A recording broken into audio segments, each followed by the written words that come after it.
Let's talk about that Hall of Fame class, because 4 guys got in yesterday, and I think they were all deserving. And we see the 2 asterisks. Those are the guys that got in by the today's game era committee. Basically, that's the Veterans Committee, allowing Lee Smith and Harold Baines, the DH, to get in.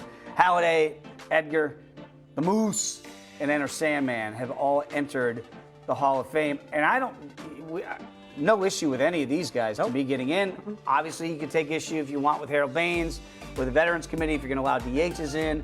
I understand that. I don't look at Harold Baines and think Hall of Famer. And normally, you know my rule of thumb here. If you have to ask the question, normally the answer is no. Normally, it's like, yes, that guy's a Hall of Famer, and they kind of stand out. But look, you can parcel it however you want to parcel it. The bigger question then becomes the elephants in the room. And those elephants are the Barry Bondses and the Roger Clemenses and the Alex Rodriguezes. And you can even say, you look at the voting, Curt Schilling is still ahead of Roger Clemens. I mean, if you think that Curt Schilling was a better pitcher than Roger Clemens, I don't know how much baseball you watched. Yeah, sure, great, big game pitcher, sure, as we know, but the regular seasons, they're not even on the same scale. So we've had this conversation. We just asked Rusty here on camera, like, what do you do with these guys? What do you do with the steroid guys? Because that question is not going to go away.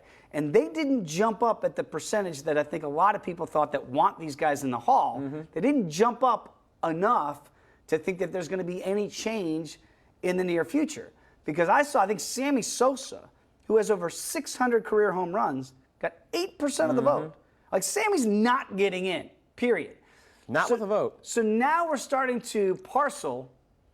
Sammy, we don't think is as good, despite his numbers, versus a guy like Bonds, because we all saw what Bonds did, what we theorized pre-steroid in Pittsburgh. It just gets hard. The waters are so muddied by how you want to determine who should get into the hallowed halls. The halls aren't as hallowed anymore. So if we want to make them less hallowed, I guess eventually they're going to get in. I just don't know when that day is going to be. I don't know if that's fair to say it gets less hallowed if Barry Bonds and Roger Clemens and Sammy Sosa and Mark McGwire get in. I mean, yes, did they cheat and use steroids? Yeah, but they were still the best of their era at what they did. It's hard to hit a baseball. And they may have been powered up, but it's still hard to barrel up 66 times a season a ball to hit it over the fence.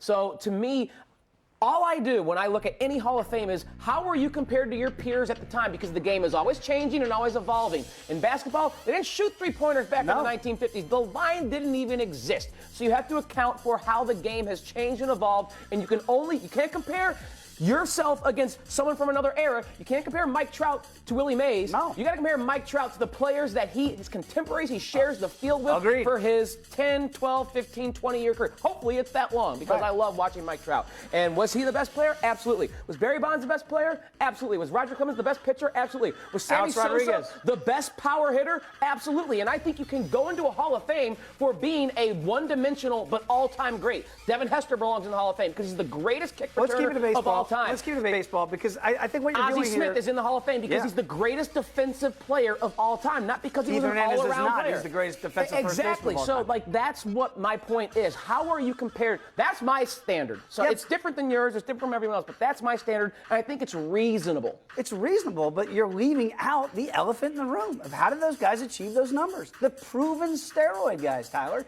You can't ignore that fact. Then put it on their plaque. Then put it on their plaque. You want to put that on the plaque? Sure. Who cares?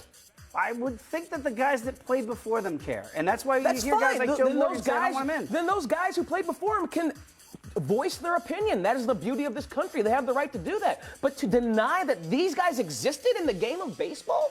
I don't think anybody's denying that they exist. The Hall of Fame is. That's what I'm saying. Right. The Hall of Fame is. The library, the custodian, the history of the game is supposed to be held by this building. So when you go in, to me, it's not if they're not in the Hall of Fame. I think they're going to get in eventually, but I don't think it's going to be anytime soon. I agree. I tell you that. I don't think it's going to be in the next 10 years or anything like that. It could be 20, 30 down the road. And you want to put asterisks by it, then someday some parent's going to explain to some kid, and I've been to Cooperstown, and it is majestic. I mean, as a baseball fan, it is a cathedral. It really is. And you go, wow, there's no special bust for Mariano Rivera, who gets 100% versus Mike Mussina, who gets 76. You're in the Hall of Fame. Exactly. So when you're in, you're in. And then all of a sudden, you want to put these guys in, fine, put them in. But if you want to put an asterisk by it, then you're going to go, okay, so I got to explain, Dad, what's the clear and the cream?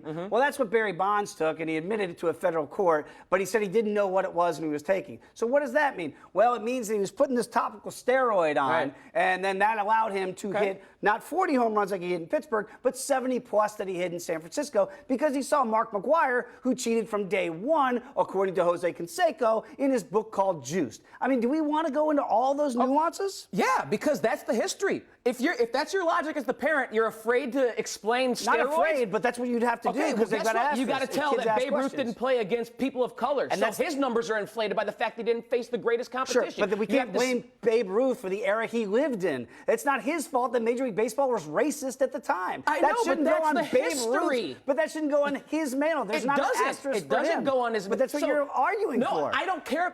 I didn't say put an asterisk. If that is going to make you feel better not about me. Whoever. Not going to make me. Okay.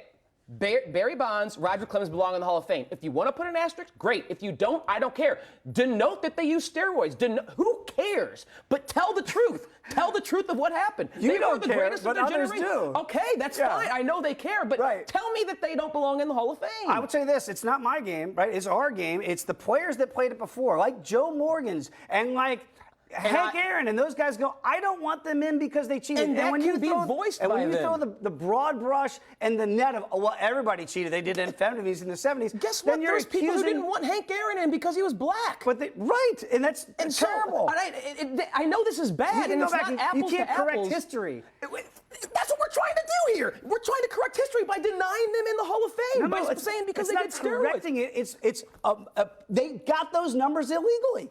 They did not get those numbers on the up and up. And what you do a lot of the time is say, well, everybody in the 70s did something. Then you're just accusing Mike Schmidt, Joe Morgan, and all the Johnny Bench. That's not fair to do, because these guys have been proven. Those guys were not. And I won't do that. I won't be that guy that you just say, well, everybody did something. And if that's the bottom line, yeah, I don't know who took amphetamines. I'm going to guess there was many Hall of Famers who did. You're guessing. And I'm guessing. And we know that some of them did steroids. But the point of the matter is, players of this ilk belong in the Hall of Fame. Why? If the numbers of proven cheaters, not guys suspected. There are suspected guys like Mike Piazza, Albert Pujols. I have no other thing to say than this was the era. This was the era that baseball incubated. So if you played in that era, then you're guilty by association. No, that's what you're saying. No, I'm saying it doesn't matter if you did steroids. To me, it does not matter. No, it does not matter. Wow. See, and if you wanted to denote that, denote that.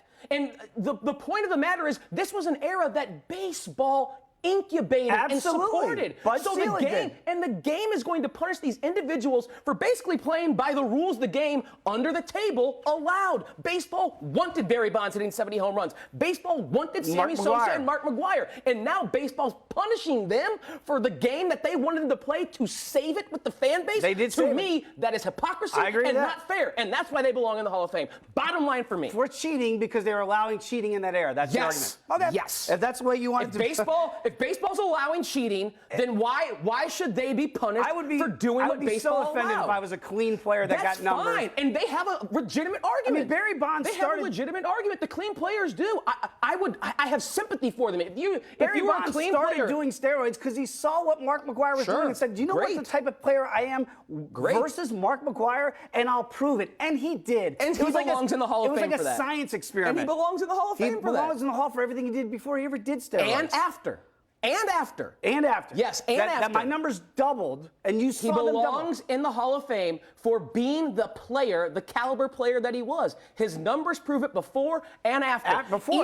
So even compared to everyone else who was doing steroids, he proved, when I do them, I'm still better than you. Yeah, he did. That's why he belongs. Exactly. Same with Roger Clemens. I don't know if that's why he belongs. He wins the science experiment. He proves that juiced out players, and I'll be the most juiced than anybody, and my head will go up by 5 sizes. If we're playing on a level playing field, or if we're playing, and there was others who were on his playing field, and there was others who were not. That's right. He and proves the ones that I'm were better not than are you. the guys that get hindered. And that's fine. And those are the guys we're ignoring. I won't ignore them. If we want to start having a conversation about lowering the standard in that era to 400 home runs to get you in, I'm fine with that as well. I know you may not be because you want it to be a hallowed hall. Yeah, but I want it to. to honor the history You're of the gonna game, let Sammy as Sosa in the dark Hall of as Fame. it may be. Okay, Because he was the great. He was the. Him and McGuire were gets the into your greatest. Hall of Fame. They were the greatest power hitters of their generation. Okay. If you want those guys They in, were the that's fun. And they're part of the history of the game. Saved the game for the fan base. I agree with that.